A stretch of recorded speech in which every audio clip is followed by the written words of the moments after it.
Hey, what's going on, Elbolt? I love you, man.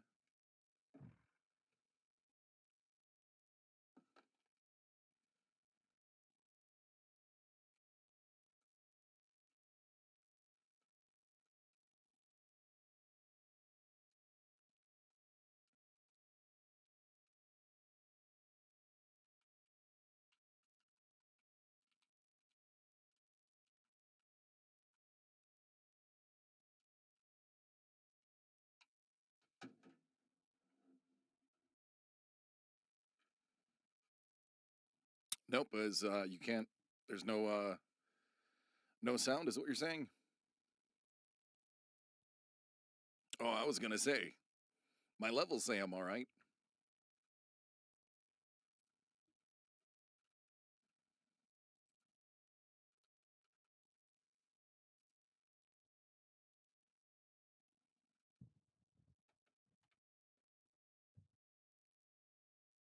What's going on, Sean?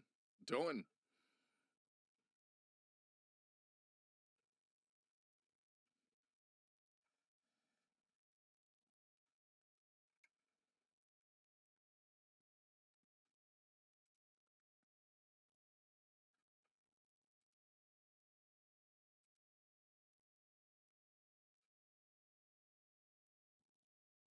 What's going on, Johnny Hodge?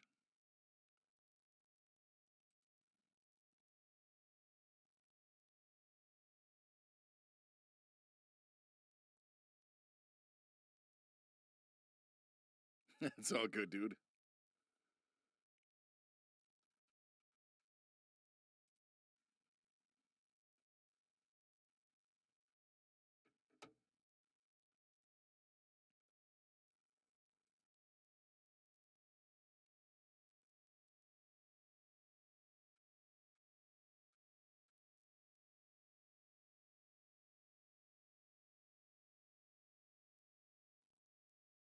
Dig it. What's going on, Maestro?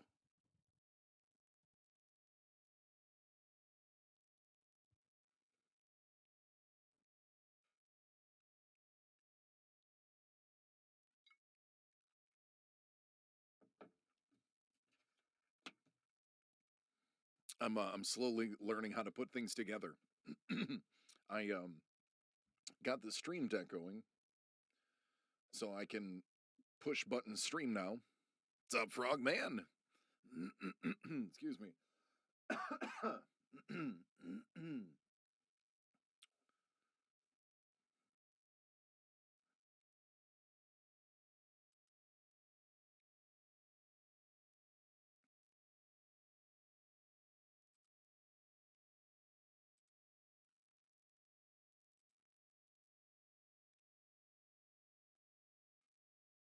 Comic-Con, what's going on? Life is good. Life is good. Had a very interesting meeting today. Um, about my future and things that I'm going to be doing moving forward. Um, boy, word has gotten out.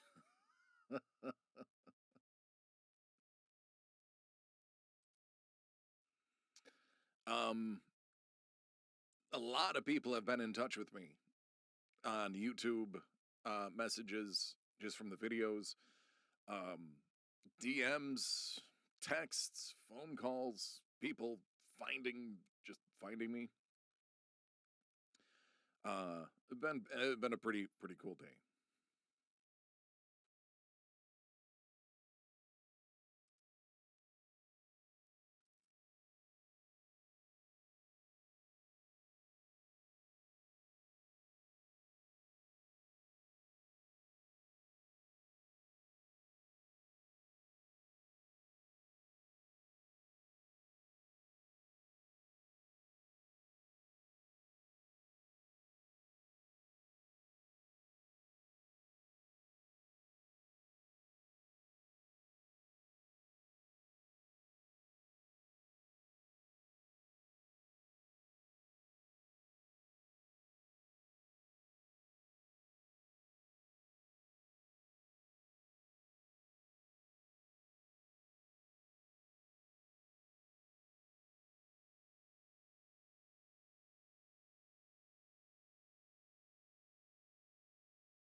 Uh, there we go. That should be working now. How does that work?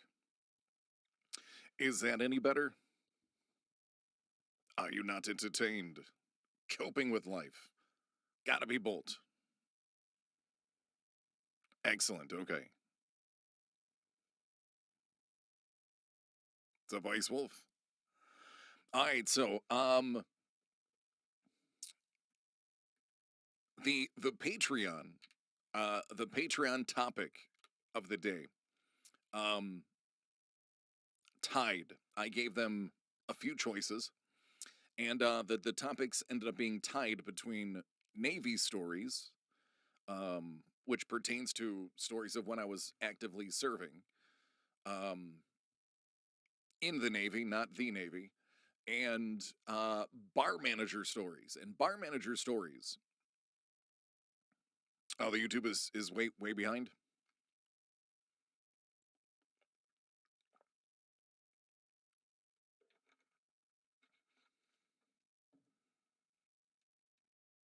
The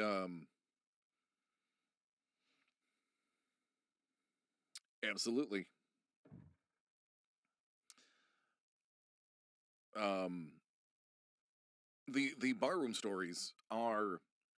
I had to think of a way to make them. I wouldn't say family friendly, but not as bad as they were. Um, so I do have a few that I can tell. It got me thinking that I might do some blue blue recordings for my Patreons, and I might put like a really really low level Patreon in. Um, for people who want access to blue content. Blue content is swearing, is stuff that's not family friendly. Is the stories the way they're supposed to be told, and not censored for the fact that I want to keep everything censored. Um, I'm going to meander over a bunch of topics. So there's going to be a ton of stuff that I'll cover today, and we will talk about, because actually all of my stories, with the exception of my Navy stories, although a couple of them do have sports in them, a lot of them uh, will get to sports, believe it or not. Yeah. So this is more story time than anything else. So what? Let me give you a good time frame. It would be 2011, 10, 10. Let's say the end of 2010. I managed a hip hop and Latin club. The club was called Barcelona on Pearl, and I started out as a security guard. I knew that security guard was not where uh, I wanted to be anymore, as I was getting, over 30. Um, so I wanted to be a bartender, because hey, who doesn't want to be a bartender at some point in their life? Whoever hasn't seen Cocktail with Tom Cruise would probably be the only people that don't want to be a bartender at some point in their life. Problem was, I never mixed drinks before. I knew what was in a Jack and Coke. That was about it. I knew what was in a vodka tonic. I could do highballs. Those were easy. But I didn't know how to make anything. So nobody really wanted to teach me, because training another bartender means one more person to tip out for tip share, one more share. Um, so I'm telling this story to get to the good stories. The story of how I got into the business was a pure accident, and it actually ties into the Navy. Rather be a bartender at Cheers, where it's just all beer. They- I get that. Um, so fun fact: Barcelona is actually where I met Mel.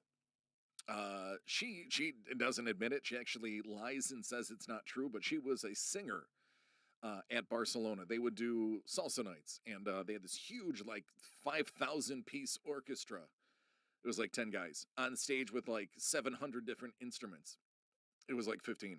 Um, and she was one of the people that would come up and sing. And I was like, oh, me likey. Um, so St. Patrick's Day, 2010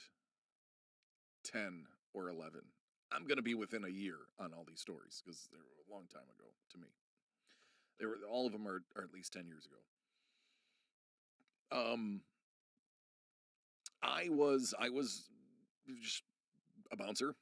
It was St. Patty's Day, and we opened at like 10 o'clock in the morning, and we um we had a staff that was pretty crazy.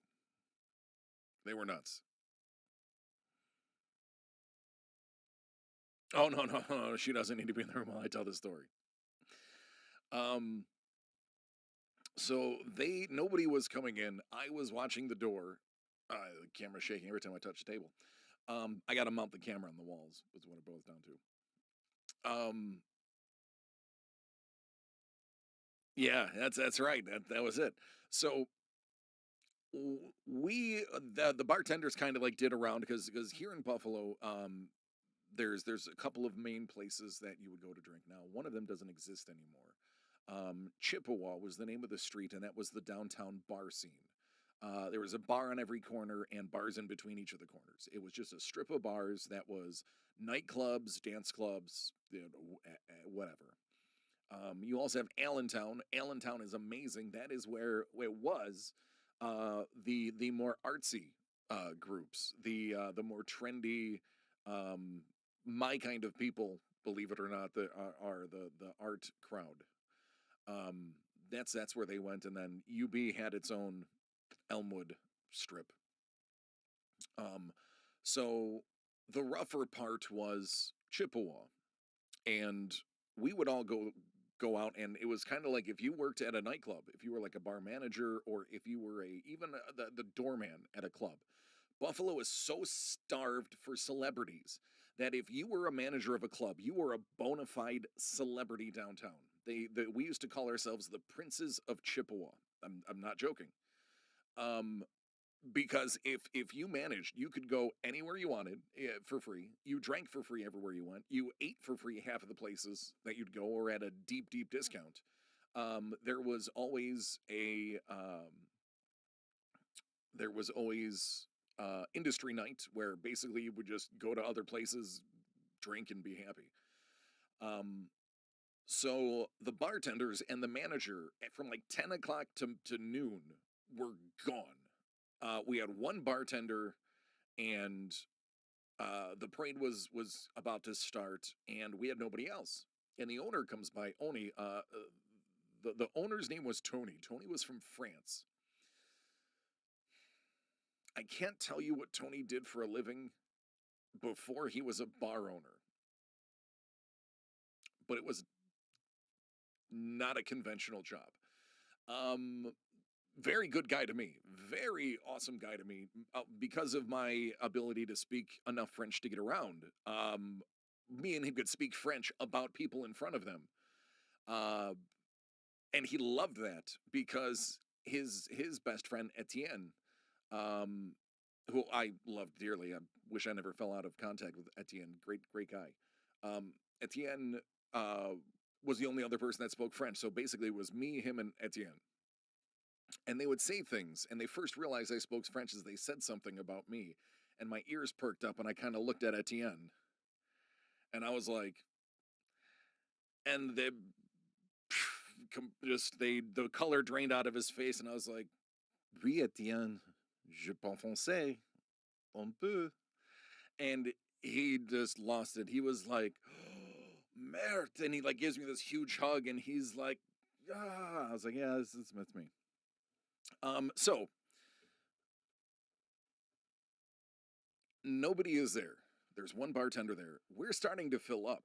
People are starting to get there around noon. The parade is getting ready to be full swing. People are in the streets. St. Patty's Day in Buffalo is a phenomenon. If you take your time right now, open up another window if you're on your computer, or can remember this if you're on your phone. Google two things about Buffalo parades. Yeah, yeah, yeah, yep. Allen's right, Allentown, Allen Street. D-Mac, I used to live there. And a very good day to you, Belinda. How is Friday? Um, Yay for Friday.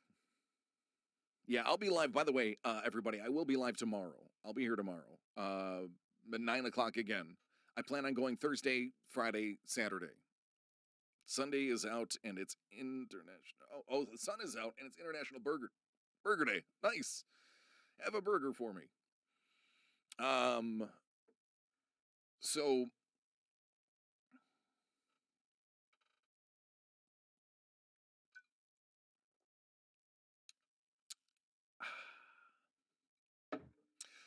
so we went and um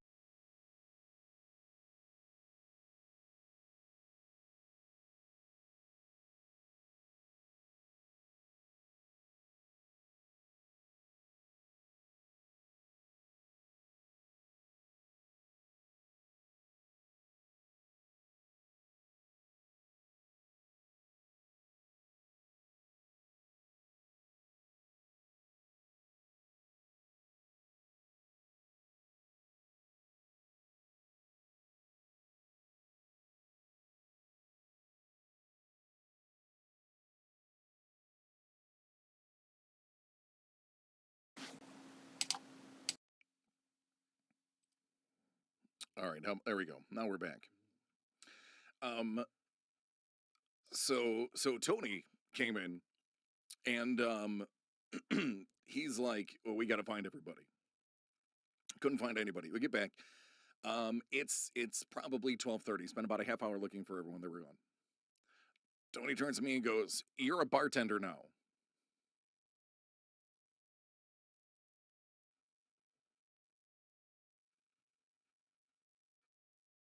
Me? He's like, "Yeah, you're the bartender now." And I'm like, "I'm a bartender now." Um, he's like, he goes, "Just serve beer, serve shots. Let the other girl who was there, let her make the mixed drinks." And yeah, that's all I need to do is Jameson. I needed to be able to pour. Um, we didn't even have. We were in an Irish pub, so we didn't have uh, Labatt and Molson. We were more of a Corona club. We would blow through a dozen cases of Corona a night. Um, so you just serve a beer, serve a shot, and we did get draft cans of Guinness for Irish car bombs, and I was the undisputed Irish car bomb champion of downtown at that time.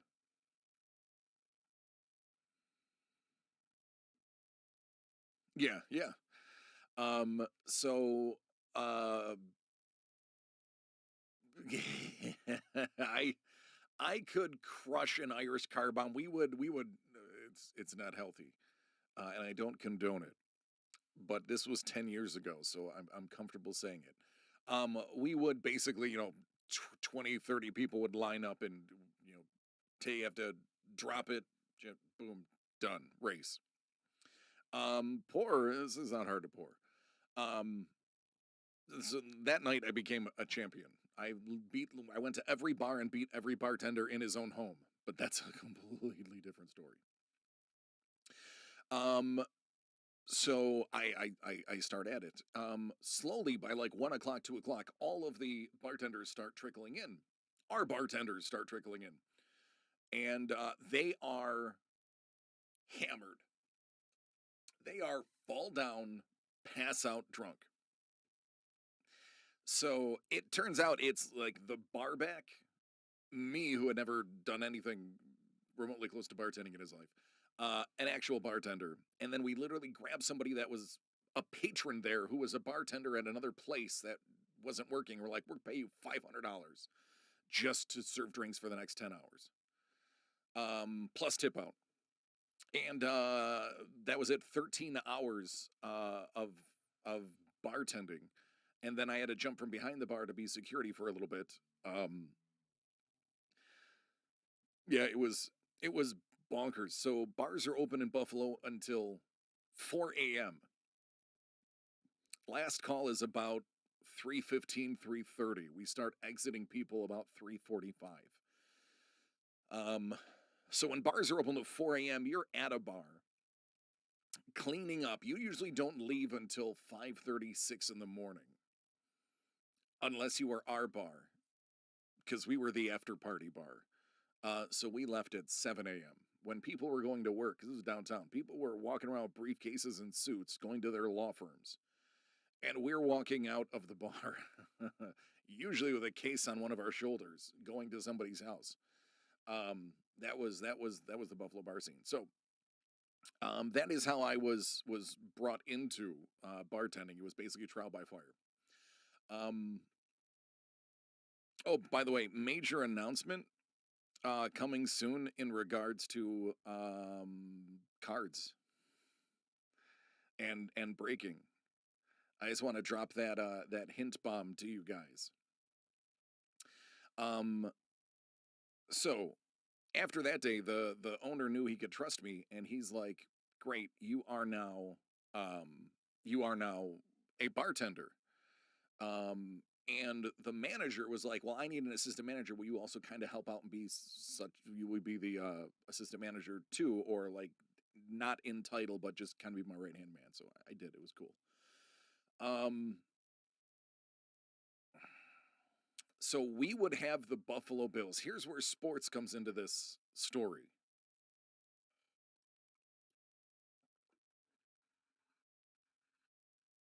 Foudy incoming. I appreciate that, Dave. We are I can't I can't I can't legally discuss it right now. But there is a plan in place. Now that I'm 26 minutes into the video, I doubt anybody who I'm worried about is going to be watching this long. Something is coming. It's going to be huge. It's going to delight all of you. And I'm not supposed to talk about it. But something is coming. You are going to... What's up, Rosie? What's up, brother? I was just talking about downtown Buffalo and the bar scene. The high... Oh, man! You figured it out. Comic-Con, yes, the hot tub is coming. I'm taking I'm not going to mention her name because you probably get sued for even mentioning her name. I'm taking I'm taking a cue from the redhead girl. We'll just leave the name at that. Following her lead, it's going to be a cold water hot tub. It's going to be tank tops, a nice white tank top, a unicorn floaty, maybe some bonus arm floaties because I don't want to drown in 12 inches of water. And I will just be doing heroic poses in some board shorts and some inflatables. It'll be the talk of the town. It'll be Bert Kreischer in a Speedo, but it'll be DC in board shorts. And you know what? I might get saucy. I might buy DC branded board shorts because DC is a company. Yeah, but Belinda, yeah, you listen, everybody. Listen, you have no idea how close I am to doing that just for fun. Just as a Raz video. Just absolutely risking the hardwood floors in the house by setting up a kiddie pool as a joke and just doing like a 1 hour ridiculous George Costanza on a couch picture thing. That's right. That's right, Comic-Con. Arm floaties, man, absolutely. Rosie, don't act like you don't know what arm floaties are.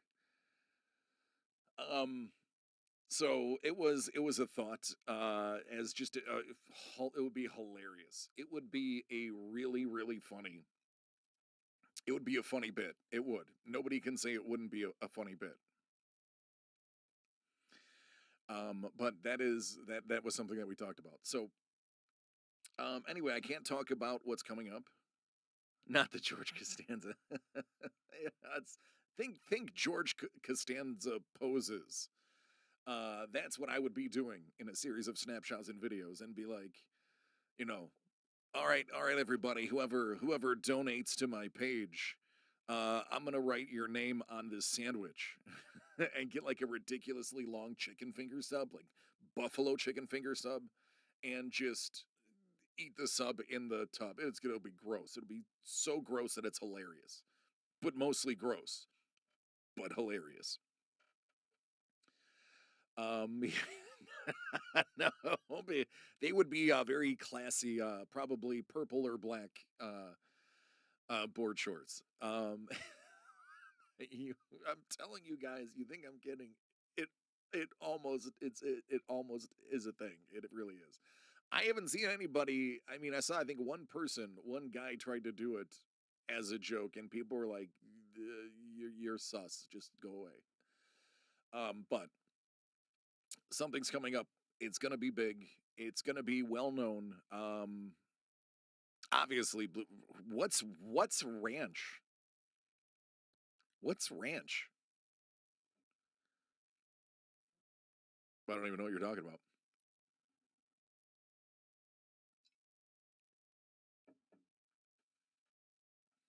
So, um, something big is coming. You're going to see me in a capacity similar to what you've seen me in before. Um, but as more information comes out, and as I'm allowed to, I will tell everybody. So it's gonna be pretty. It's gonna be pretty great. You guys are gonna dig it. Guys and gals are gonna dig it. All right. So back to the story. Get a rest. A singlet. JT wants me in a singlet, like a Andre the Giant one, just the one strap singlet. That's right. Ranches for horses. And see, that is why I married her. Um, so our nightclub, we used to hire the Buffalo Bills, and other entertainment type people. Sean, what's up, Motley? Um, to show up on Saturday nights throughout the year. They would show up on Saturday night, and they would just be there for like a couple hours. Excuse me, it's carbonated. And they would be at their own VIP area. And I want to actually, while I'm telling this story, I also want to tell people about etiquette in a club. Believe me, you'd be surprised how people act in a club. Um, First of all, the way a club is set up, and this is standard of almost any club I've ever been in. Who is the most fun, Bill? Define fun, Rosie, because we all have different definitions of the word fun. No. I have dealt with guns in the club. Um, I had to shut a club down because a uh, wannabe gang member pulled out a Glock in the kitchen, showing off. That's an interesting story. Fun fact: the end of that story is him getting pistol whipped with his own gun, not by me, by a gang member. It was quite funny.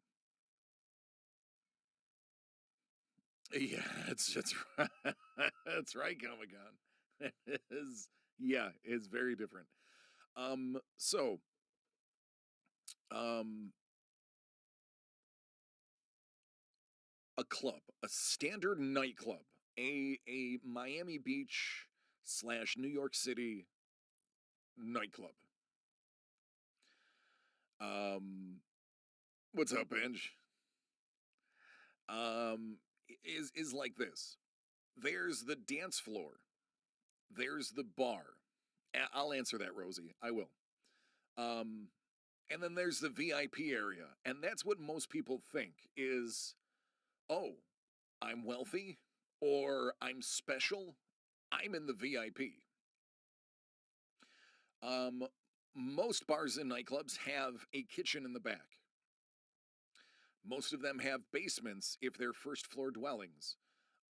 Or if they're upper floors, they usually have another subfloor or something above them. Usually you own more than just that space, typically, because you store things. So there is always a storage space. This particular one was first floor of a building next to a law firm. The lawyer owned the building. Oof. Um,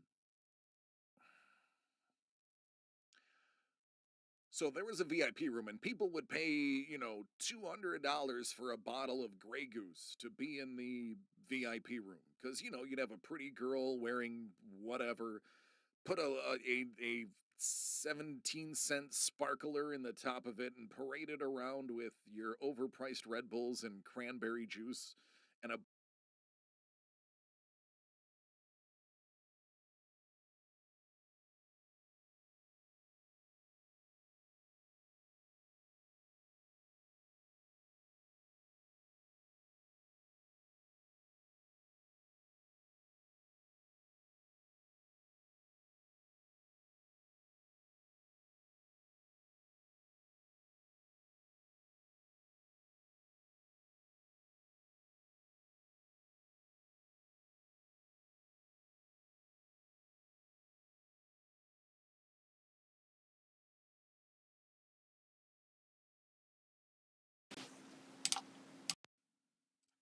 All right, that should be good. There we go.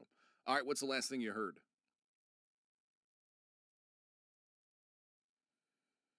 Last year was overpriced Red Bulls and cranberry juice. Yeah. I don't know what it is.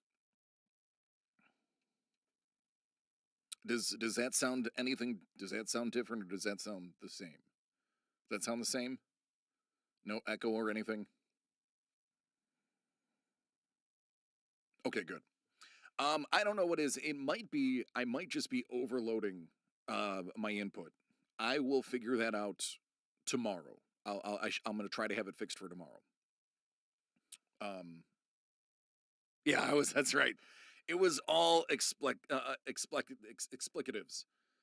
Um, it was. Yeah, that's what it was. So, they walk it to there, and that's it. You're like, oh, I'm the VIP. Look at all the attention. Actually, fun fact, you're the sucker.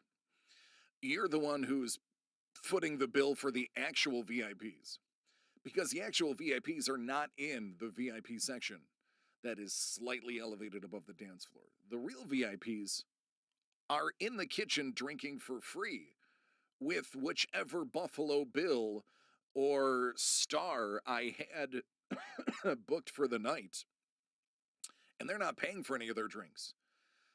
Those are the VIPs. The people that are on that elevated deck with sparklers in their liquor bottles are suckers. And forgive me if some of that was you. Go to a bar and ask where the real VIPs are. They'll tell you they're not in the VIP section.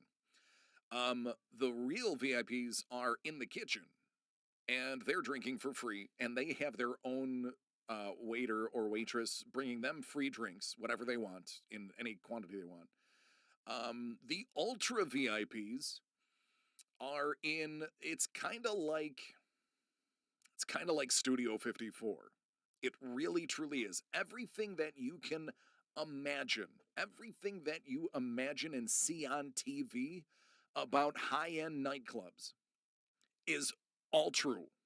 All of the movies, We Own the Night, all of those films about the things that happen at nightclubs, and real true nightclubs, not your dive bars, not your small bars, but real high-end nightclubs, the ones that generate over 100K a night, or close to 100K a night. All of that is true. None of the stuff in the movies is made up. I can tell you. for a fact. It's all true. It's like that moment where Ray and Finn, Jersey Shore. It's worse. They had to censor the stuff for Jersey Shore.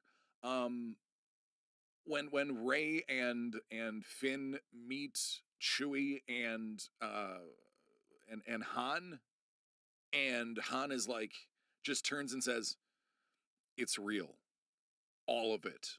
It's real." The movies are 100% correct, and this is through my experience at a couple of different nightclubs, because I only worked in decent clubs.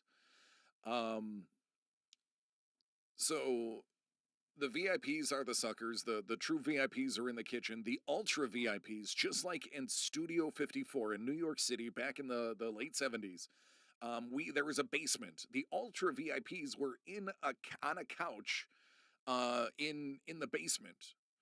Um, I'm gonna stop right there and just know that they're chilling on a couch in a basement, and people like a little mixer in the basement. Those are your ultra VIPs. And then the personal friends of the company, they're in the manager's room, the manager's office.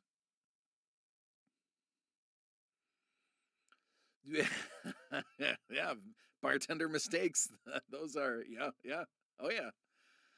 Um the the true friends, the real actual people who know people, they're in the manager's office. Now, I'm going to plead the fifth of what goes on in the manager's office, but that's where the people who are the elite of the elite of the elite. The the ball players are in the manager's office for a good portion of the night. The talent is in the office for a portion of the night. That is where the real, true people are. They're in the manager's office. Everybody that's, if you can see them, if you're on the dance floor and you can see somebody, they're not VIPs. You don't see the VIPs until the VIPs want you to be seen. Studio 54 used to have a basement where they would have couches, they would have little secret rooms, they would have Andy Warhol used to hang out in the basement of Studio 54. He used to do recordings in the basement of Studio 54. Those were, yeah, I, Sean, sometimes, depending on who the talent was for that weekend. Um, the basement was like the big get. If you were down there, because you could smoke in the basement. In New York State, you weren't able to smoke indoors. Still aren't able to smoke indoors. So 10 years ago, I mean, the basement, nobody's there. Nobody goes down there. Police don't go down there. Police don't even know it exists. So if you were a smoker and you were a true VIP, you were in the basement grabbing a smoke and then going back upstairs to dance if you chose to. So we would have the bills come in. I can't name some of the bills by name because I could get in trouble, probably. I'm not sure. But I can tell you who the most fun was. Um, Hold on.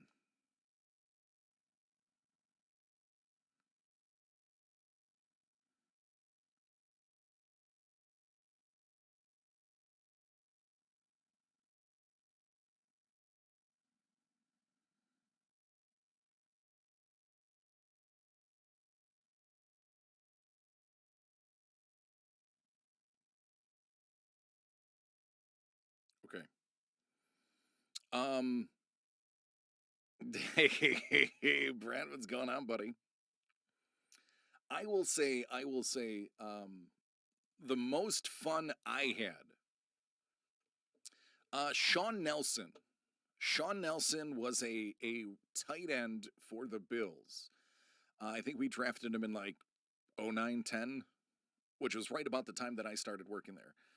He was there with a couple of other guys, but he was new, and he wasn't projected to be one of our top tight ends. Hey, Bourbon, excellent. You're getting into them. I'm doing some celebrity stuff. I do have a couple of pictures. I do have a couple of pictures I will show you of probably the most famous person, in my opinion, that came through. Um, Sean was really cool. I Sean was very humble. Sean was always had a smile on his face. He was a great dude to hang out with. He would remember your name. He was not a prima donna type player.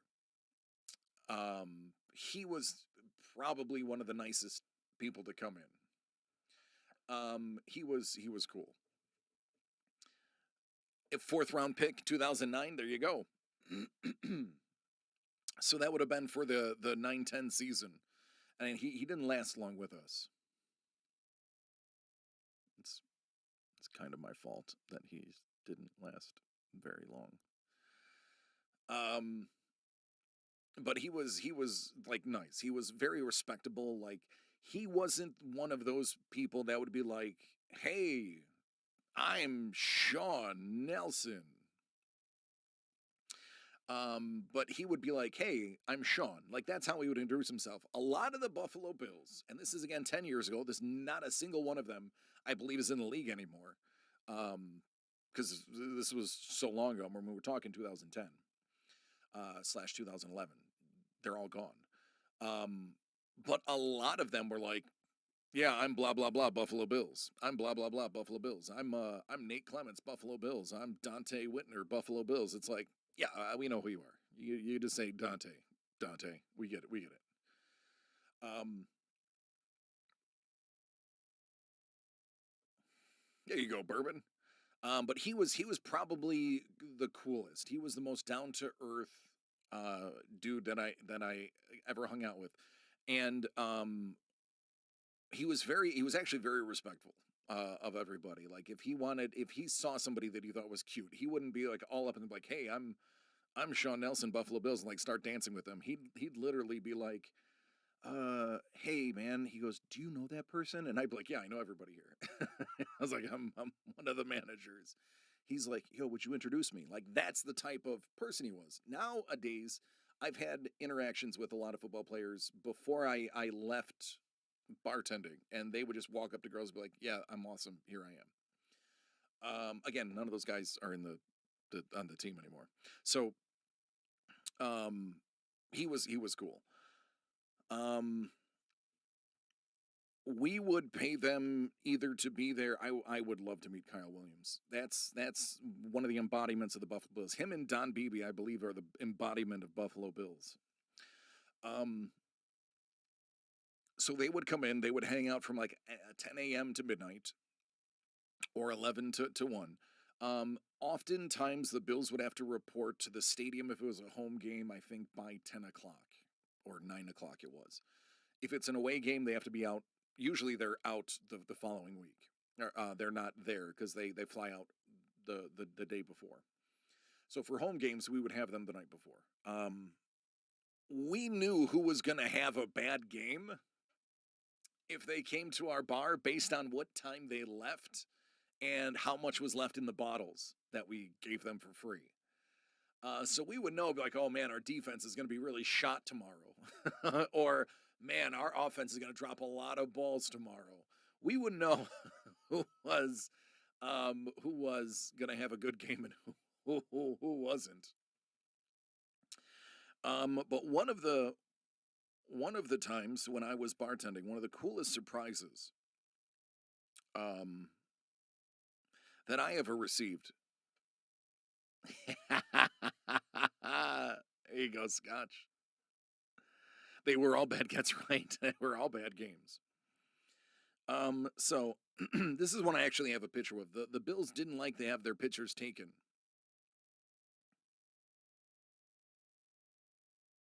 Oh yeah. Yep. Yeah, I watched every Bills game there ever was.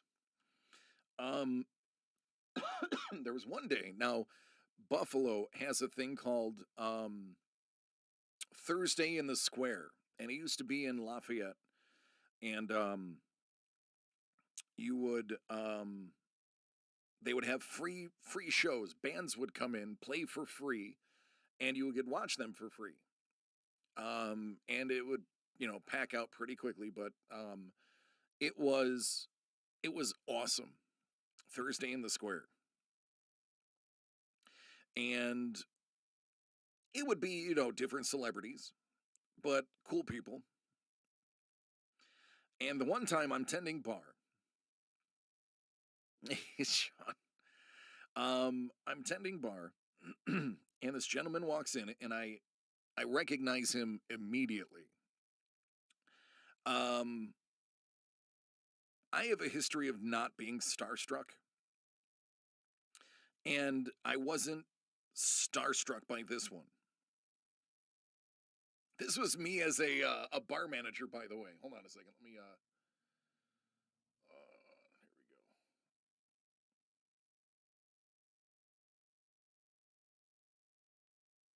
Now I'm gonna warn you. I was devilishly handsome. So, gentlemen, if your wives are in the room, you're gonna want them to look away. Um, if Carol or Diane or Belinda are watching, I'm gonna warn you, look away, because you can't unsee this.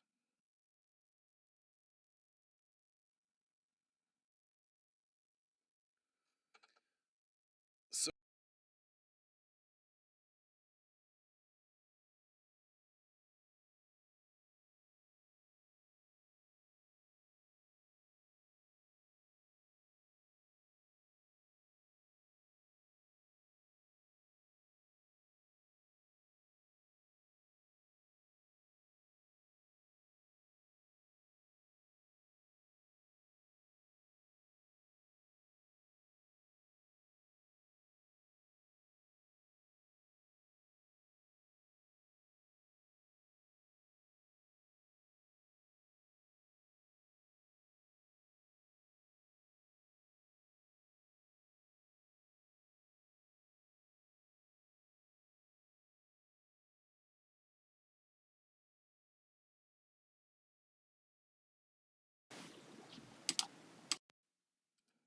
all right, there we go.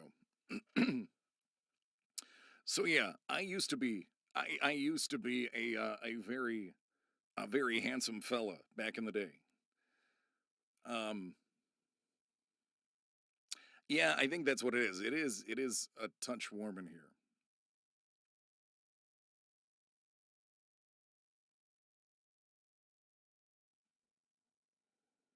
So, all right, I know exactly where this one is. So let me pull this up real quick because it was my profile for a very, very long time.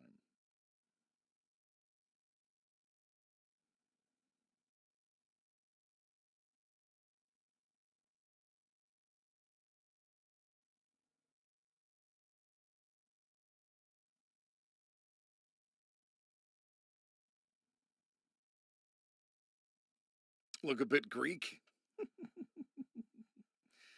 Yeah, it was interesting.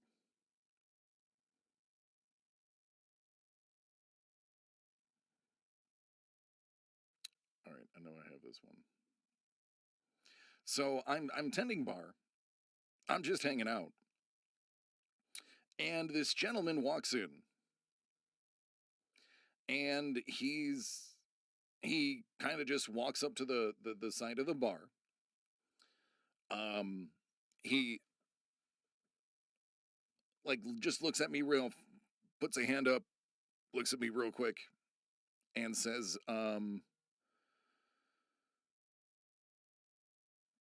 know, I need a drink. And I see him and I'm like, oh, this is going to be a story for the ages. And here it is.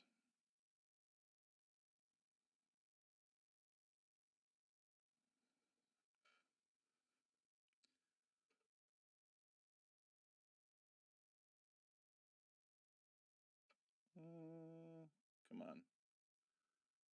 Come on, show up.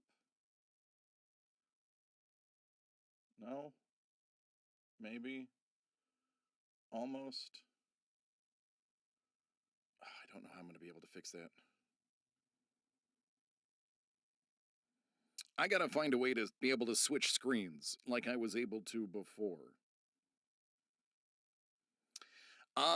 Scotch. That's it. That's who it is. That is John Popper from Blues Traveler. And unfortunately, the screen is too bright. Maybe if I do this. There you go. That's what it is. Turn the brightness down. So John Popper walks in and is like, "Hey, can I get a drink?" And I was, yeah, that's right, Sean, that skinny guy, right? Yeah, yeah. He is so awesome, by the way. If you ever get a chance to hang out with John Popper, the dude is a treasure. The guy is great. He's super knowledgeable. He loves to talk about his craft. He loves to talk about life. So it's the night before the show, which would mean it was like a Wednesday. And he comes in. No, but now this is a hip hop Latin club. I want to stress that. Not a lot of Blues Traveler is being played at our club. um, I don't think ever. I don't think Blues Traveler, any song has ever been played there. I was 30 in that pic, Sean. Yeah, I aged horribly the following 10 years. Yeah, about 33 is where everything started going downhill for looks and weight. So he comes in, he's like, Jameson. And I was like, straight? He's like, yeah. And I can't remember what the chaser was for the girl he was with. I was like, well, let's do it. So I grabbed I grabbed 3 shot glasses, an entire bottle, fresh bottle of Jameson, um, some lowball glasses, and a little bucket of ice. All right, there you go, Sean. And I got to sit at the corner of the bar, and I told everybody that I was like, I don't care. You don't have to tip me out. I'm sitting here until he leaves, and I'm talking to this man. And I asked him, I was like, is it cool if I hang with you and drink with you?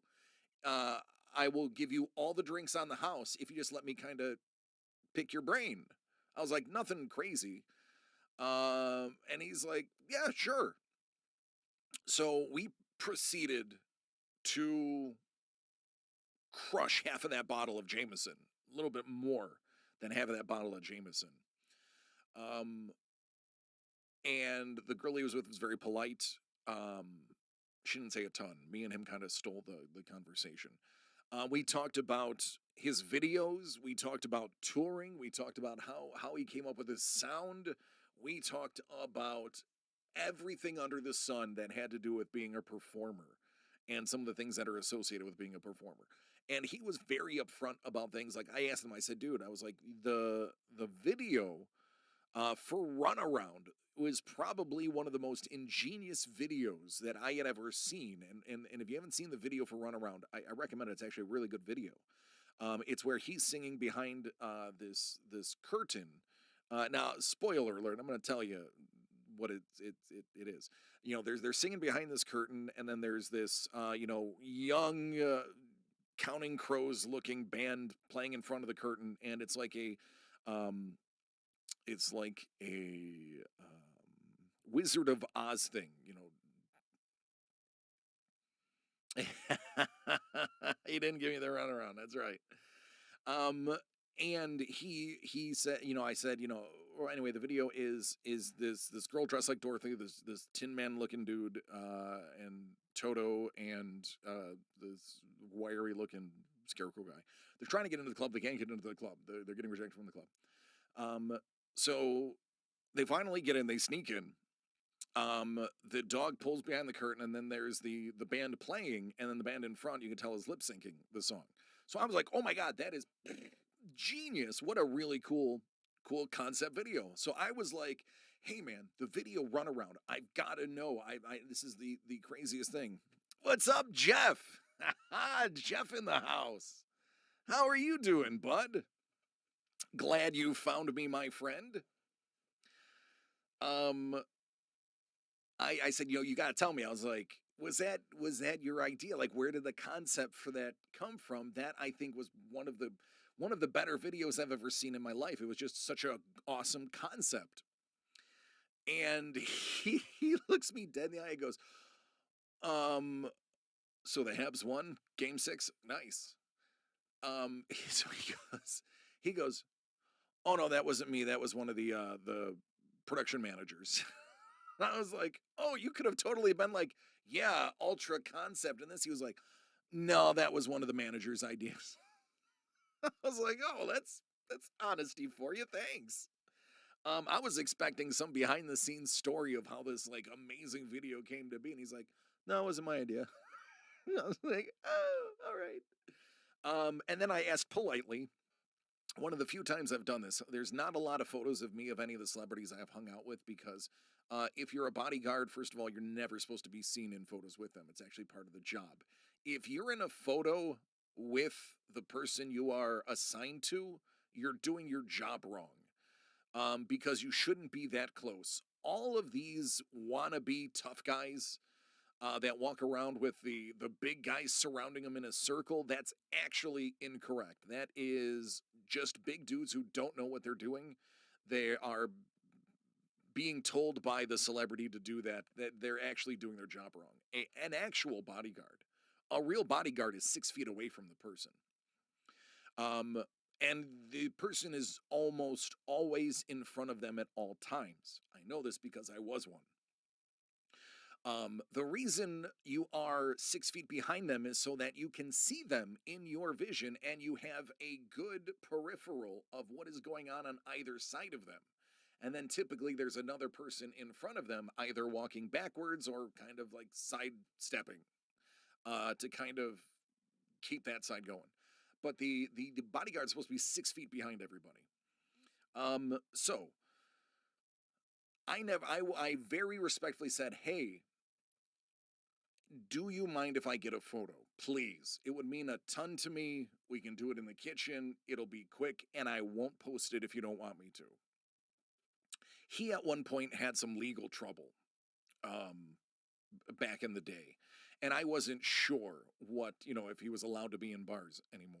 And I'm not going to get into it because that's his own personal problems that I guess he's dealt with, so bless him. Um, and he's like, sure. He's like, you know what? I'd love to. And I originally just kind of, was standing next to him. And the man, as you saw in the photo, put his arm around me and put a big smile on his face. And I was like, yes, this is so cool. Like, he was just pure awesome. Just pure awesome. And I can remember that entire day vividly because of how cool John Popper was.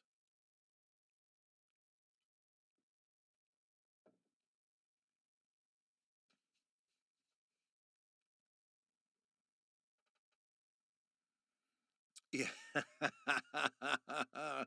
What's up, Hoff? How are you doing, bud? That's right. That's correct. Although I'm not gonna lie, I can't wait to see the Hitman's Bodyguard too. The first one was really funny. Um, I have stories about the Buffalo Sabres. And here's what I'll tell you. The Buffalo Sabres were actually some of the nicest people I've ever met. Hockey players are different than football players. They're built differently. And I don't just mean physically, I mean mentally. They're different people. Yeah, Johnny Hodge. So Johnny had actually said, hey, you got to do a movie or excuse me, a music podcast. You know what? Listen, Johnny, ask and ye shall receive. Here's a good one, and it actually ties into the Navy and the greatest band to ever come from Buffalo. And if you don't know who the greatest band to ever come from Buffalo was, we might not be able to be friends.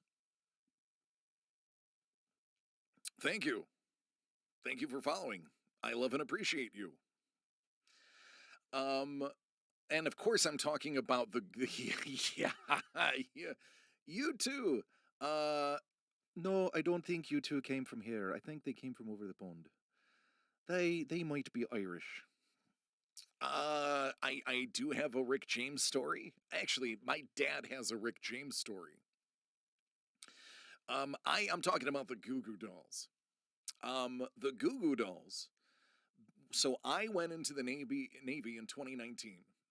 I signed up for two reasons, and this is the God's honest truth. One reason was I never wanted somebody to tell me that I never put in a hard day's work in my life. And I volunteered to go into the Navy. I'm sorry, not 2019, 1999. Yeah, 2019. I went in 1999. I went in 99. Thank you, Bolt. Thank you. That's why I keep you around, Bolt. I love you, man. I went in 99. I actually qualified for almost every job. I chose to be a machinist mate, which is arguably the second worst job in the Navy. The worst being a hull technician.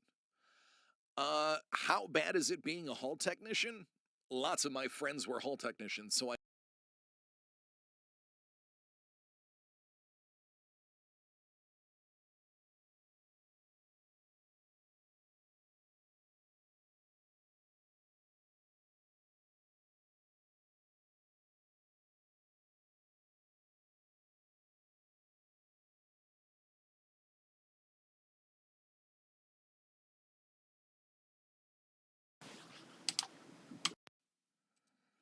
Okay, there we go. Yeah, I turned a monitor on so I can actually view it.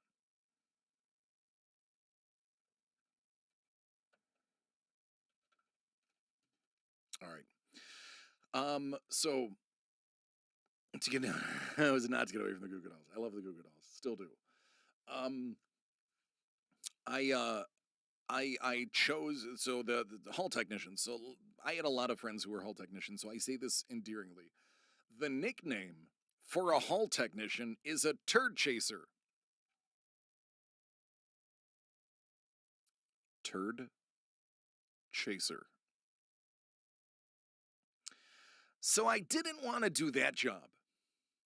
But machinist mate was pretty bottom of the barrel, they said. And my machinist mates out there, you know what I'm talking about. We're the hardest working people on the ship, and I don't care if you're a boatswain mate. I still challenge you to go down in one main for a 12 and 12 shift for a week, and tell me that it still wasn't tough. I will put the might of a machinist mate against almost anybody. Dan is in the house. Dear Dan, what's up, Dan? Love you, brother. So I wanted to put in the work. I didn't want anybody to say I never had a day of hard work in my life. I wanted to sign on the dotted line to defend my country, and I wanted to do a tough job doing it. And I wanted to get out of Buffalo. I didn't want to be here anymore. I was a 19-year-old kid. I was 18 still in 2019 because my birthday's at the end of the year. And I was living in a place called Boston, New York, which is a tiny town, literally a town, on the top of a hill. And it sucked. It was terrible. It was awful. I hated it. So I went in the service. I literally joined and went home and went, Mom, I leave in 5 days. I know you're not going to approve it, but that's just what's going to happen. Goodbye. That's the truth. So I got in. I was there for a little while. What's going on, Dan? Thank you, buddy.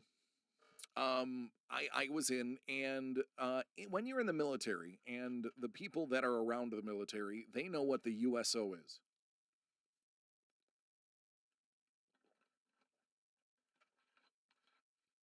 The USO is like recreation, government funded recreation for people that are in battle zones and at home. So Oftentimes a USO is, and listen, besides St. Jude, which is, the one that I always donate to. If you have something you ever want to donate to the USO. The military branches do appreciate it. A lot of really great things come out of there. And this story, hi James, James, James. This story, and I have two stories. I'll tell you. I will tell my good friend Johnny Hodge and the rest of you. Um, Thank you, Bolt. Love you, man. Um, the he typed in daddy. Thank you, buddy. I love you. Um, so I'll give you two stories. Johnny Hodge, Haji. The first one is the best of the two. That is going to be. We were in the Red Sea. We were in Operation Southern Watch. So I was on the USS John F. Kennedy. Brent, I believe they are. Even if the videos that are out now don't look good, I believe that the universe is too big for there not to be in one form or another, even if it is the form of bacteria. Because technically, bacteria is an alien life form if it's not on Earth. It's just a scientific fact. The videos that came out recently, and I'm going to sidebar for a second because you asked Brent, the videos that came out recently, I don't really buy. Nothing that really shows me anything, but generally, yeah, I believe in them. I believe that there's something out there. There's got to be. I mean, it's an infinite space. You galactic material slamming into each other with heat is eventually going to cause something to live. Kind of like I won't get into the. Gonna get me in trouble with the fundamentals. I'm not gonna fight that fight. So we're in the middle of the Red Sea. I was on the USS John F. Kennedy. That's CV-67. It is a conventional carrier. It ran on steam. It was non-nuke. Fun fact, the USS John F. Kennedy was originally going to be named the USS USA, and it was going to be the first nuclear carrier in America's fleet. However, after the keel was laid in 19, I believe, 62 or 3, the president of the United States was a couple years later shot in the head. His name was John F. Kennedy. That's correct. If it was nuclear, it would be CVN 67. That is great. You got it, Comic-Con. So the USS USA became the USS JFK. However, a certain member of the Kennedy household said, while we do appreciate it, we will not have the Kennedy name on anything that is nuclear because the myth that nuclear power leads to nuclear explosion was still relatively fresh in people's heads because, as you know, there was a tragic loss of life in Japan, where many civilians lost their lives in Hiroshima and Nagasaki. And there was always a fear that when you say the word nuclear, that is the result. And while it is possible, it is sensationally unlikely. Fukushima is a great example of the fact that there's no explosions, but there can be leaks. I digress. I'm not a nuclear physicist, so I can't answer all those questions. She said, "We'll put your name on it. We'll put our name on it, but you gotta go conventional." So the CVN 67 became. Chernobyl was a core meltdown that actually was a partial, not really a partial explosion. Chernobyl was actually a fire.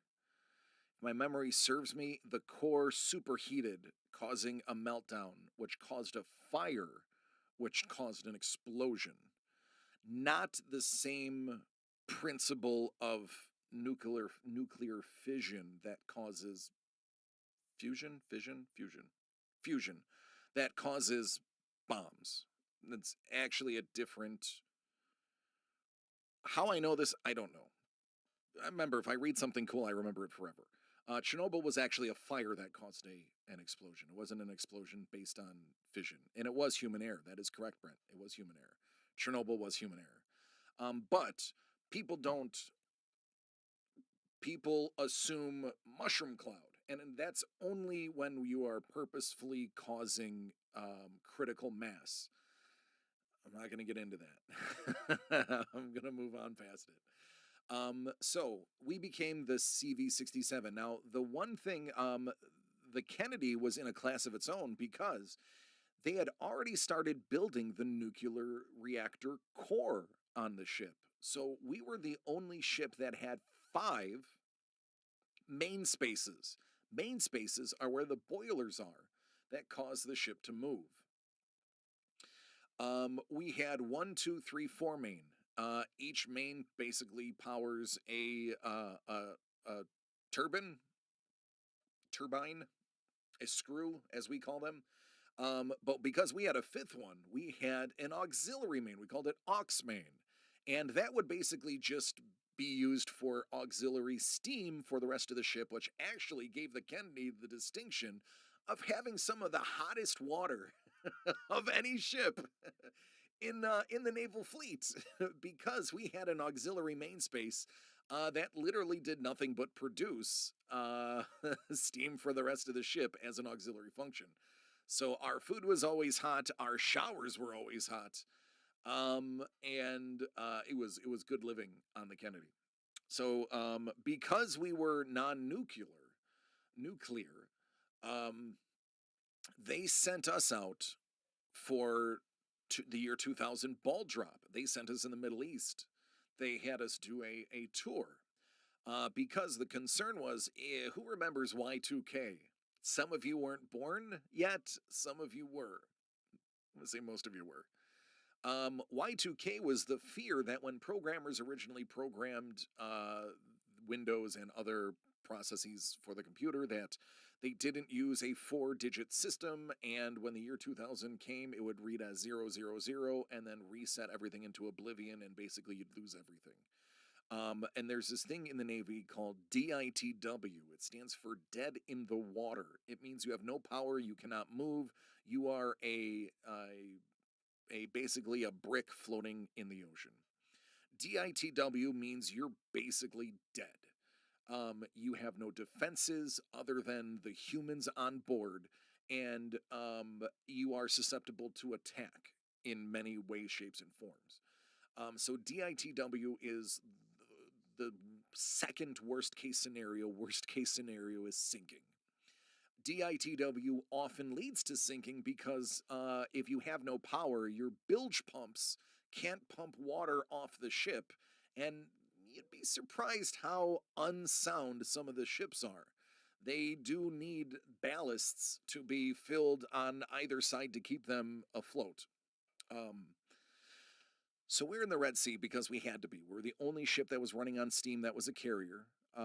Everything else was nuke at that time, with the exception of the Kitty Hawk. But let's face it, the Kitty Hawk has a nickname. It rhymes with kitty and begins with the same as shalom.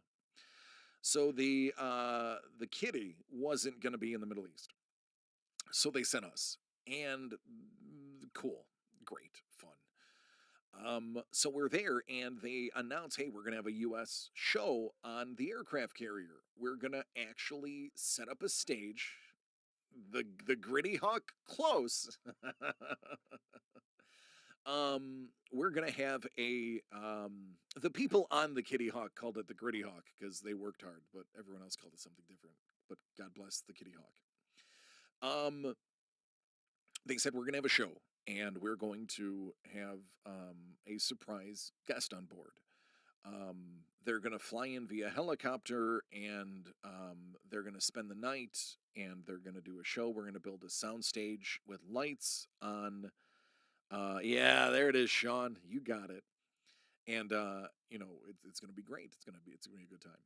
So, I in the beginning of my naval career never did anything wrong. I was your yes man. I did whatever needed to be done. I got my first class, my MM1. I was a MMFR, no A. I think I was either an FA or an FN. I was either a fireman apprentice or a fireman. Um, he says you need to go see the XO.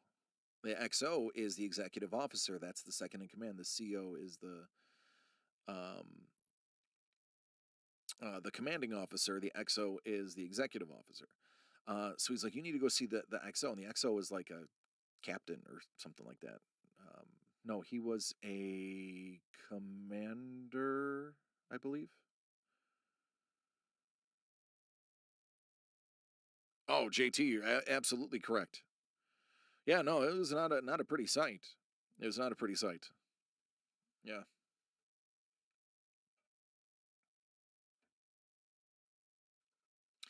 Um, they're still having effects. They still got some weird animals glowing out over there. So, I do as a sailor.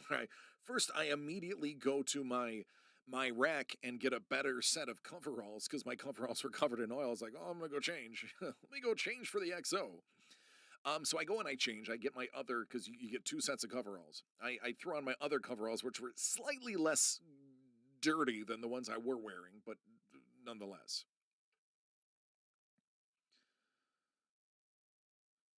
Yeah. Oh yeah. Oh, ice. Absolutely correct. Yep. So I go to the XO. You have to there's a protocol for approaching the XO. Like you have to three steps. Like you, first of all, you're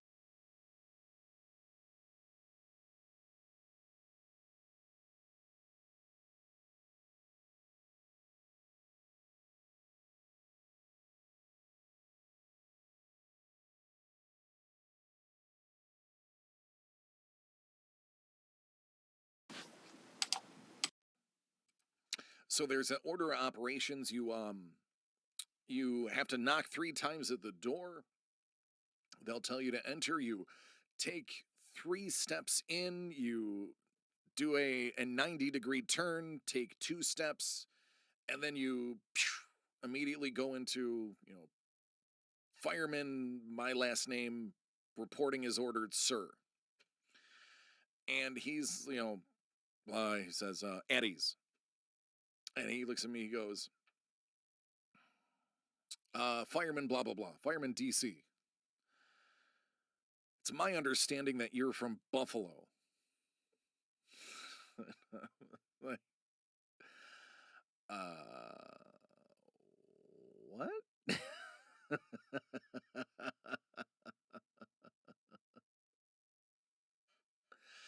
um, he goes, "You're from Buffalo. Is that correct?" I was like, "Yeah." He goes, "Do you know who's coming on board?" I was like, "No.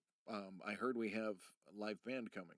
He goes, "Okay." He goes, "So the Goo Goo Dolls are going to do a live show, and they need guides, and um, they asked if anybody from Buffalo was on the ship, and they want the hometown sailors to be their guides." And there was only literally like four of us on the ship that were from the greater Buffalo area. And I was the only guy. Um, so he said, "Do you mind um, hanging out with the Goo Goo Dolls for the day? Can I assign you? Can I special assign you to Robbie, Johnny, Nate, and Dave? I think those you guys' names." And I get busted. Of course, I busted out a big smile. I was like, "Yeah, yeah, sure." He goes, "Excellent." He goes, "I need you to report at whatever 100 hours to the flight deck, um, and uh, show him around the ship." So I was like, "Yeah, yeah, I'm doing this." So I leave and I run back to my first class. I was like, "Do you know exactly what he asked me?" He goes, "Are you in trouble?" I was like, "No, I've been relieved of duty." He's like, "Oh my God, you are in trouble." I was like, "No, I am on a special assignment." He's like, "Special assignment?" I was like, "Yeah, I'm the Goo Goo Dolls are coming. The Goo Goo Dolls are coming." And he's like, All right. He's like, oh, okay. Um, and so they arrive on helicopter, and there it is. Boom, the Goo Goo Dolls jump onto the flight deck, and I greet them, and I'm like, guys, I'm, fireman DC, right this way. I showed them where they were sleeping in the nice the guests chambers, because there are guest suites on the aircraft carrier for distinguished guests. Um, so I got to like show them around. Used to smoke at that time. I was a smoker. I don't recommend smoking if anybody smokes. I know you guys hate when people say this because I used to quit. You can when you're ready. Please quit smoking. Excuse me. I did. I feel a lot better now. I just got tired of waking up and being like, "Oh, this is the best I'm going to feel all day." So, um, Robbie smoked cigarettes, and Nate was the mandolin player, the touring mandolin player, and did the extra guitar. Um, we sat up until like 3 a.m. in the morning, smoking cigarettes and telling each other riddles, like just riddles, like riddles. It was awesome. Um, Talked about my family. We talked about being back home. We talked about Buffalo, what it was like getting super famous, super fast. And just Robbie was awesome. See, there you go. JT knows. Johnny was not interested. Johnny, there was at one point photos of me, Johnny, and Robbie hanging out with like my arms around both of them.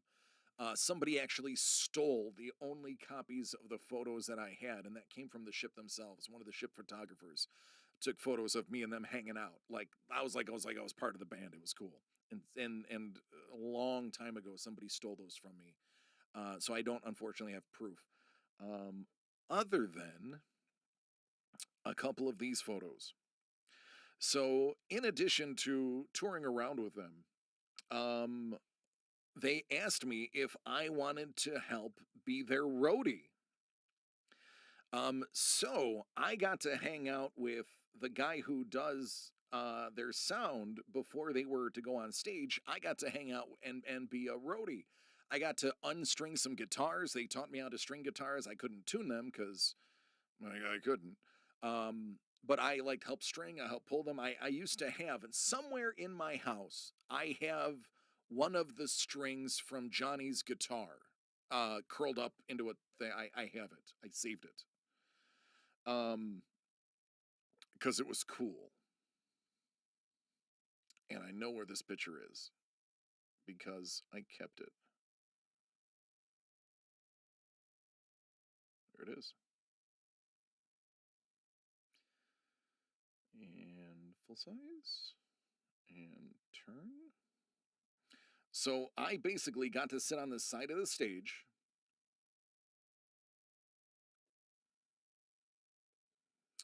while the Goo Goo Dolls performed, and you can see the planes on the flight deck.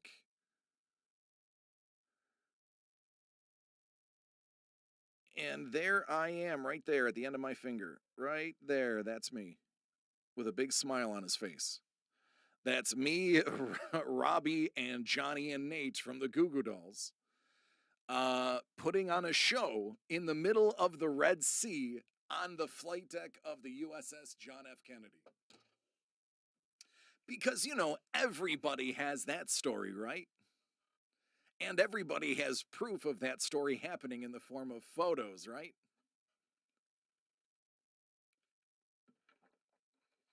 So that was cool, and that was all true. And then, not so fun fact, but fact that happened.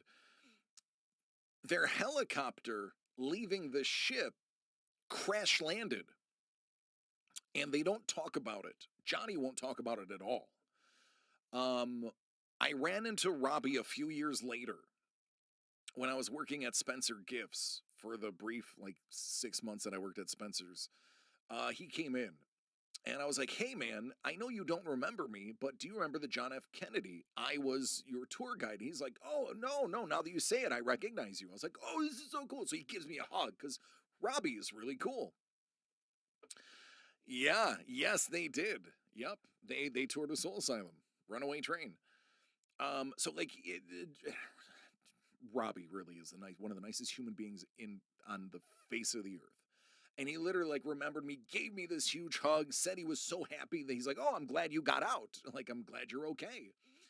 And I said, "Yeah." I was like, I remember you guys flying off. And he's like, "Hey, did you know our helicopter crashed?"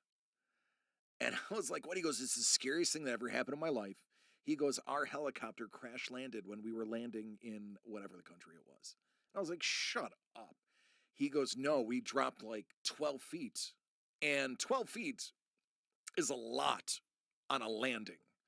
I don't think you realize that helicopters stay up by the will of God alone almost. The smallest thing causes helicopters to go down. So they dropped, I think he said it was like 12 feet was the crash landing. Everybody was okay. I think John might have hurt his ankle or somebody had like minor injuries. But now neither of them, to the best of my knowledge, or at least at the time when I ran into them, they're like helicopters. Nope, we'll take a bus. We'll take a bus. They fly, but they won't do helicopters anymore because they crash landed leaving the aircraft carrier. Not a lot of people in the world know that. It wasn't. Hey, what's up, NHL Wild? But that's a fact. Yeah, the Goo Goo Dolls actually crash landed the helicopter. And they don't. I know Robbie said Johnny never talks about it. It came up once in an interview once. I looked for it, and I think it came up once that Robbie talked about it, but it was so traumatizing that a lot of them they won't even like if you mention it, like, hey, I heard that. Is that true? They'll be like, yeah, but they won't talk about it. The other USO show that I got to see, I was in, and I don't remember if it was Bahrain or it might have been Dubai. I think I'm leaning towards Dubai. Joan Jett and the Heartbreakers played a show for the sailors in Dubai. And she had a bunch of the girls come over to her hotel room, and one of my friends at the time was able to go hang out with her for a while. No guys were invited, but the girls were. So also really awesome. Joan Jett is, and this was again in this would have been in 2000. Um, Rocks. I knew some of her music from the Runaways, but I wasn't like the huge jukebox fan. It was cool. Like she rocks. Um, the guitarist, he was this, and I mean, in '99, the guitarist was an older gentleman, but there he is with his shirt off, his nipples pierced, and he's like that rock star looking. I'm like, wow, that's like my dad being a rock star. That is weird and awesome at the same time. But it was definitely different.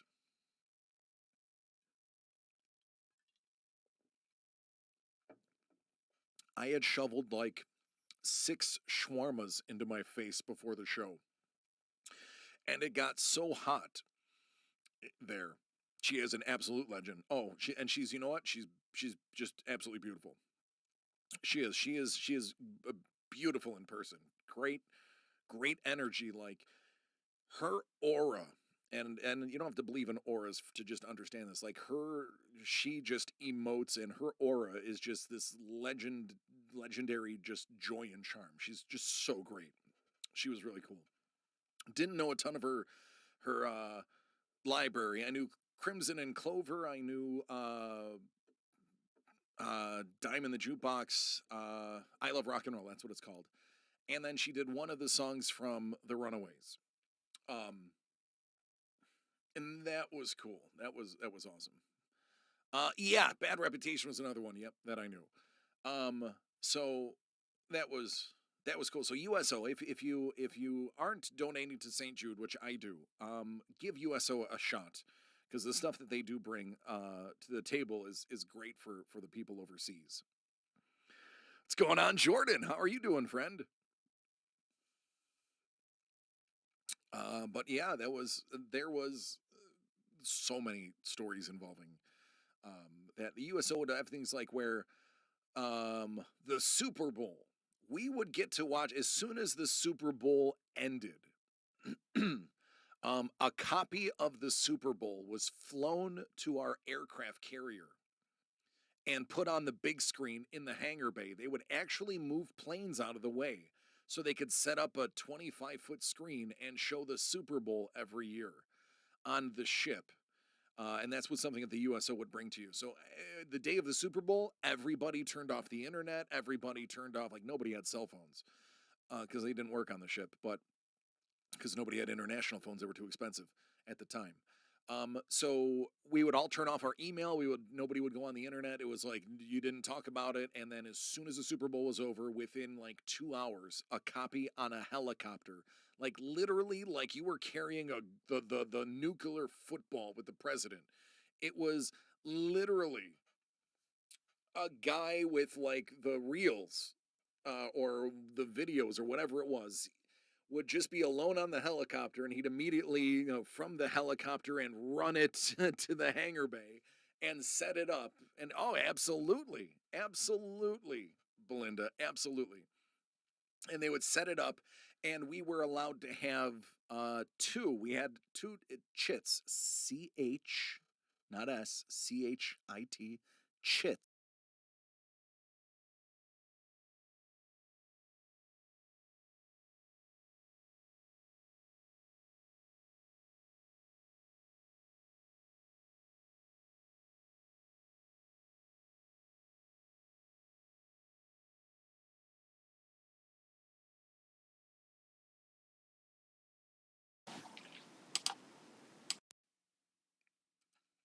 Okay.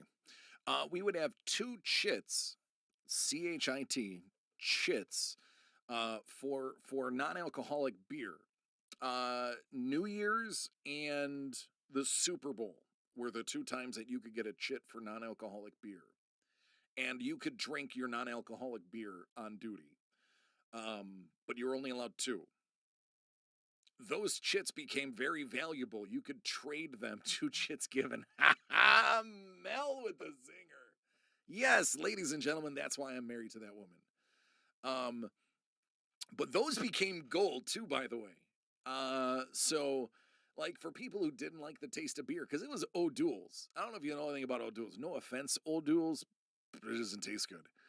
Um, you could trade your chits for some pretty nice swag. I'll give you an example. I drank beer, but I was not too thrilled to drink non alcoholic beer for New Year's. We had just gotten out of, I don't know, Malta. I think we were in Malta. We had gotten out of Malta. When I was in Malta, I bought some Cuban cigars because they're not illegal in Malta. Come to find out, they were illegal to have on the ship because the ship is an extension of American territory. But I was 19, I didn't know. But I had bought a couple of nice Maduro Cuban cigars that I was planning on having for New Year's.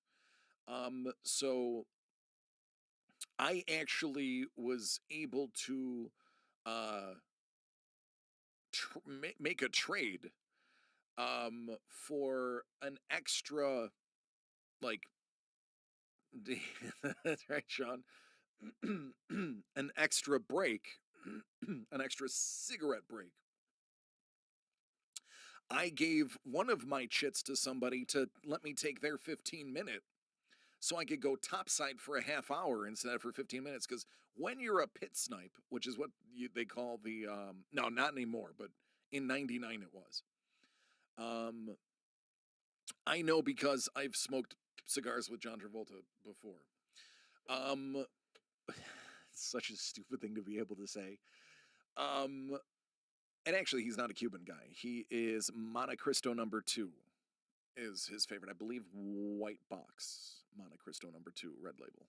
Anyway, um, at the time they were. So I had my cigar. I traded 2 of my chits um, for an extra 15 minutes, and then I traded one of my cigars for an actual beer that we poured into an O'Doul's bottle. I'm not going to get into that story. But believe me, there's real alcohol on the ships. They're just under lock and key. And unless you know a certain SK, you'll never find that. Um, so I had a Cuban cigar when the ball dropped for the year 2000. And drank a real beer in a fake beer bottle and watched our ship shoot 50 caliber tracer rounds into the sky to celebrate. And there was a drawing. What's going on, Isaac? Oh, I hope my day's good. How's your day?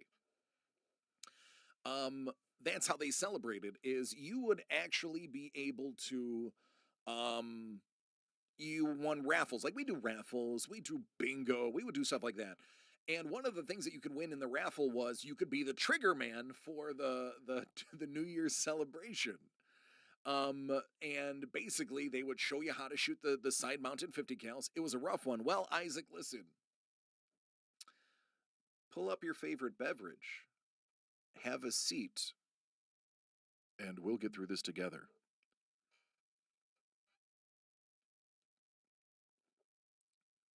Oh, all right, Mel. I'll take one more. Um, it's so rude. So they would teach you how to shoot the 50 cals, and that's what we did. As soon as the ball dropped, they loaded the 50 cals with tracers, and I think they had to space them because tracers heat up the barrel faster. So they would do like tracers and then something else, like blanks to blow air through it or something like that. And that was like that's what you won. You got to shoot, 1,000 rounds of tracers off the side of the boat into the air. Um, when you won the thing. So it was kind of cool. I never got to shoot the 50 cal before anybody asks. No, I didn't get to shoot it. Hey, what's up, Q? What's up, man? Salute. So I never got to shoot the 50 cal. I did get to shoot some other things. But I never got to shoot a 50 cal.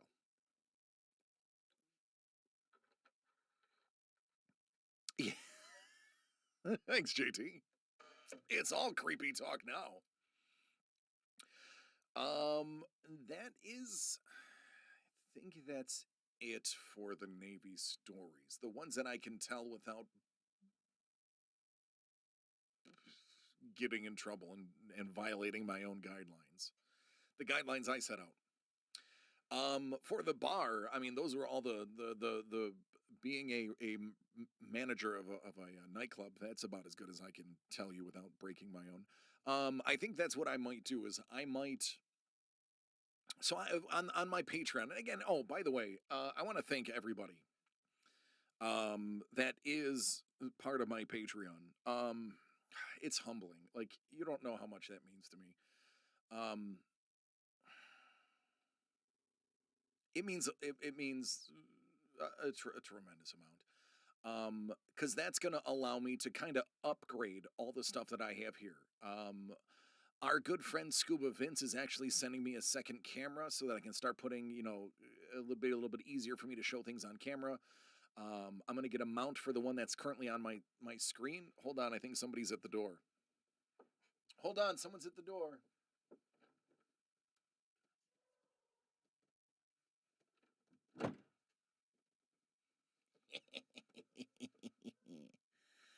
Oh my God, I must be famous. I got my first ever want to be famous by followers, primes, and viewers at http blah blah blah. I know I'm big time now. I have enough traffic that they're targeting me. Salute, everybody. We did it. Oh, I'm famous now. That's it. Thank you, Anders 371. I'm sorry, I think it's pronounced Anders 371. You just made my day. Yeah, I know. Right, Jordan? Mel Murr is the best. So Scuba sent me another camera. So the Patreons, I love all of you. I'm actually saying all of your names right now. You are going to help me make a better production for everybody. So not only do I thank you, honestly, everybody should thank you as well, because you're going to make this better for everyone. Because I am going to be doing this from here, moving forward in even a bigger capacity in the fairly near future. And you're only helping making that better. So, without any further ado, now, typically, only certain levels get shout outs. I want to give a shout out to everybody that's on here right now. Carol, Haji, Doan, Sean, D-Mac, John, and Vince.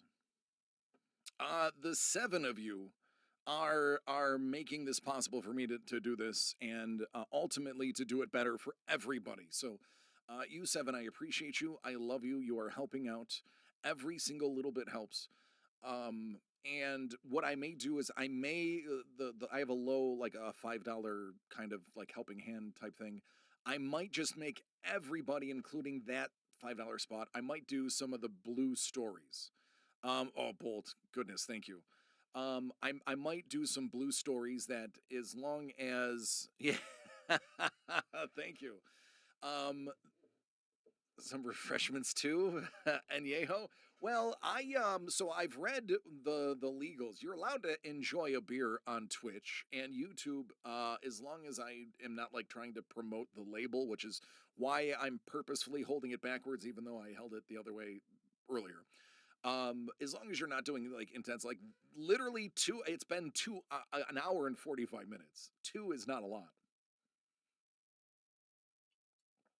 So I'm not promoting it, but I'm allowed to have it, which is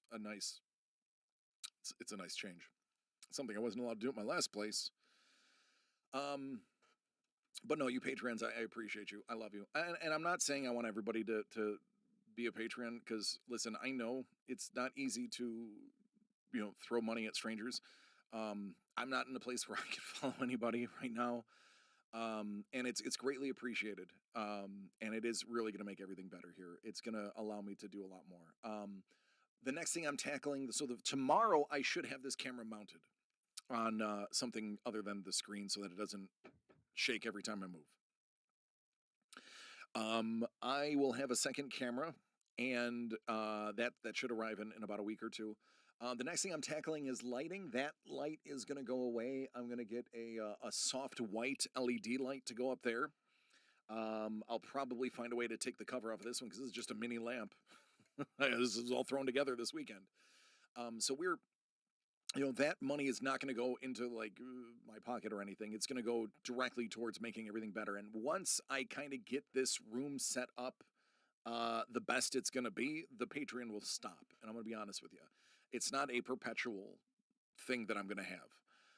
It is going to be until I can get this place in perfect order. Once it's in perfect order, then I won't need to be taking Patreons from anybody. So thank you for that. And it's kind of weird to talk about it, that people are actually giving me money because they think I'm cool.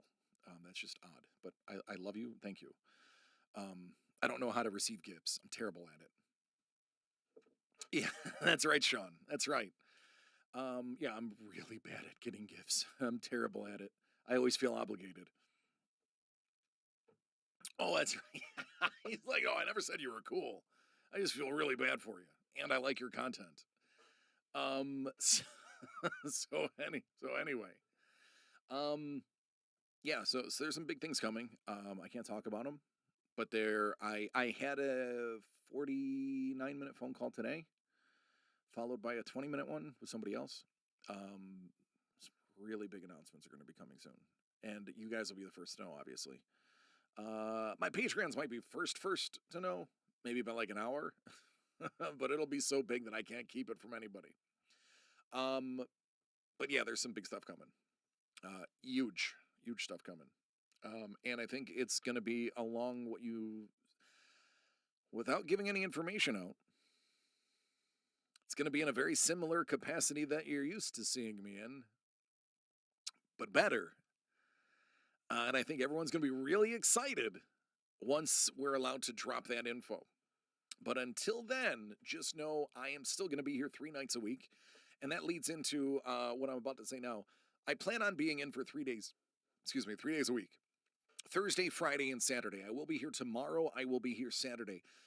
Tomorrow, I think, Saturday, I'm going to dig out some stuff from my collection and kind of talk about some of the things that I've been collecting, some of the cool things that I've seen and have. Not a lot of them are valuable, but some of them are really cool. I'm also going to encourage, people to kind of have their own stories ready.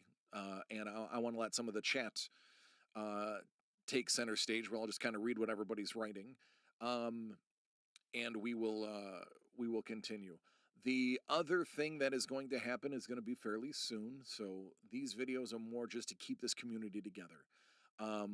Somebody has reached out to me because of the community that we have built together, all of us, because of at my last place of employment, I set out to make a community, not just to sell a product. We did that. And it's evident because I don't work there anymore and I have nothing to give you guys.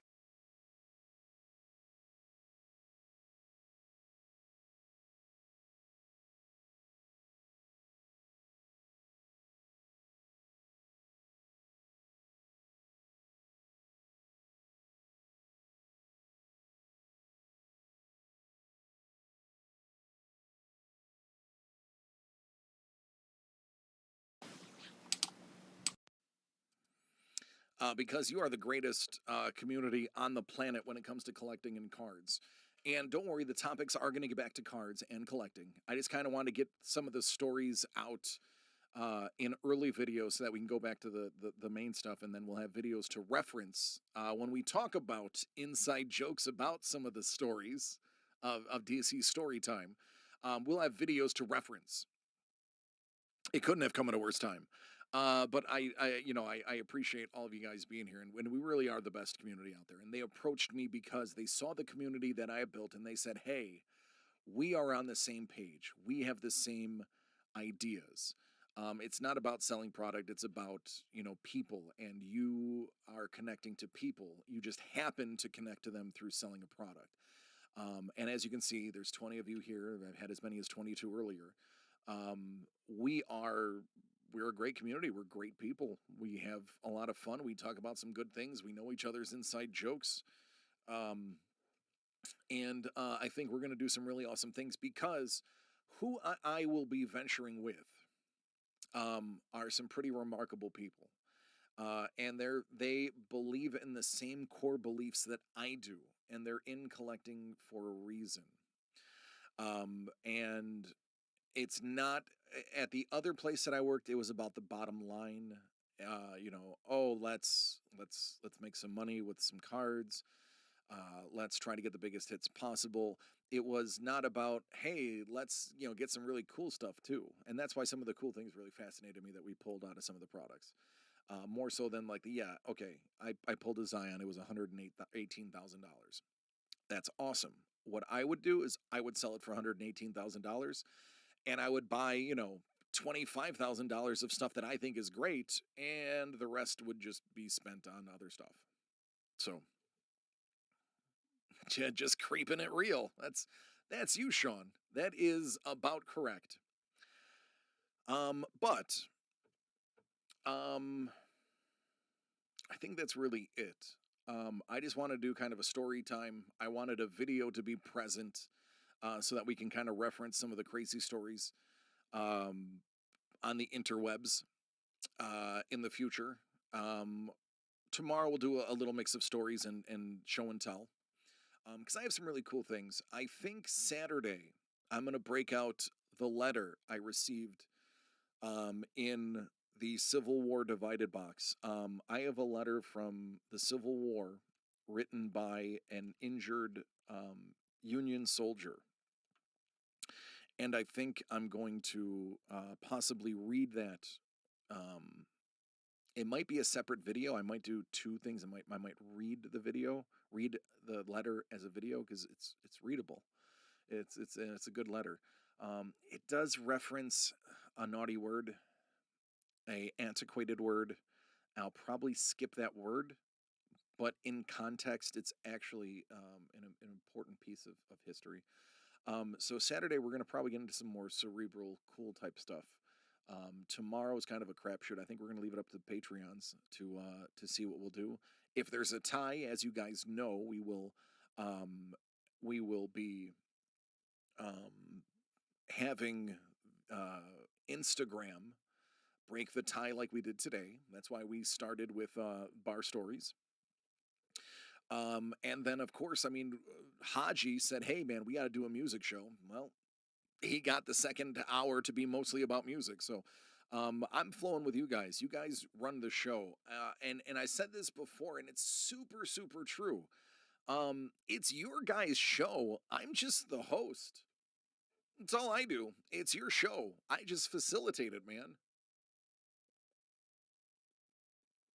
I'm just here to keep the chat going and to be the the focal point of everybody's chat. Because what you guys bring in the chat is crazier than some of the stuff that I bring. I mean, I've lived a very interesting life. Um, I at a very early age of 15 said, "I'm gonna do everything. I'm not going to let fear stop me from doing something.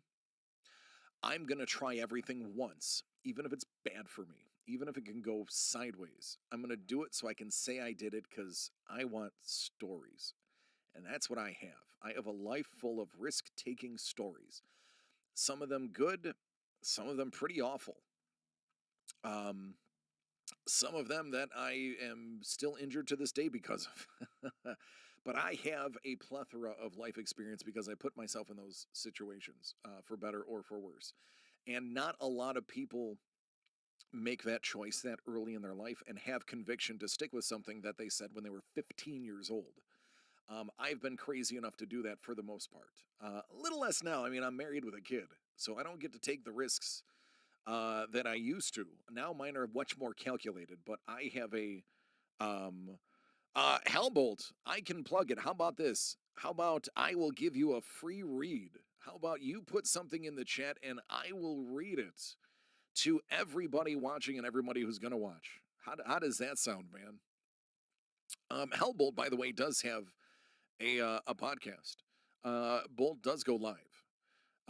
And Bolt actually talks about something that is near and dear to my heart, and he does mention some things um, about some of the struggles that people have every day, and not a lot of people realize that I've gone through struggles in my life, and I've battled literally the most severe depression you can have is I have battled in my past. And look at that, Sean already knows. Coping with life is Hellbolt's. Look at, he doesn't even need me. People already know, man. Coping with life. I've been through things. Some of them I love you guys, but I can't share with you. Not yet. But there have been things in my life that if uh if you knew about them and you saw me today, you wouldn't believe that I was the same person. Anchor.fm/coping with life episode 2 will be live on Saturday with depression and about depression. Bourbon's in. Sean knows. Hellbolt has a lot of good things to say, and he presents it in a good way too.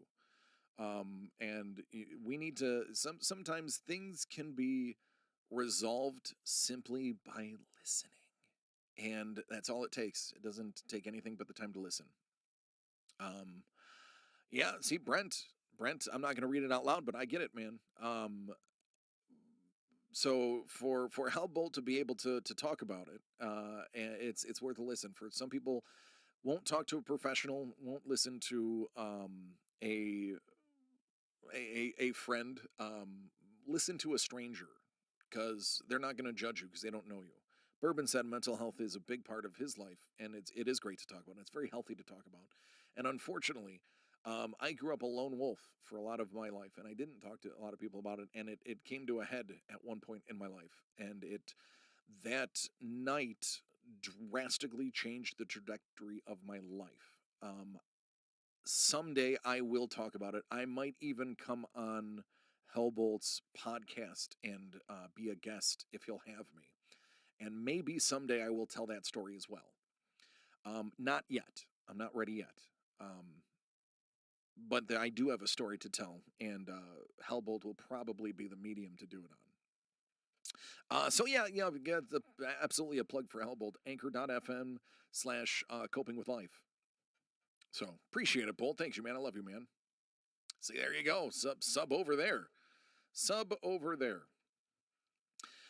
Now it is just after 11 Eastern. I'm gonna go because I can. I'm not on any clock other than my own and yours.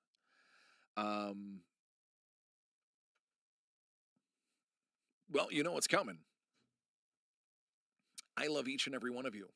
I do. It's true.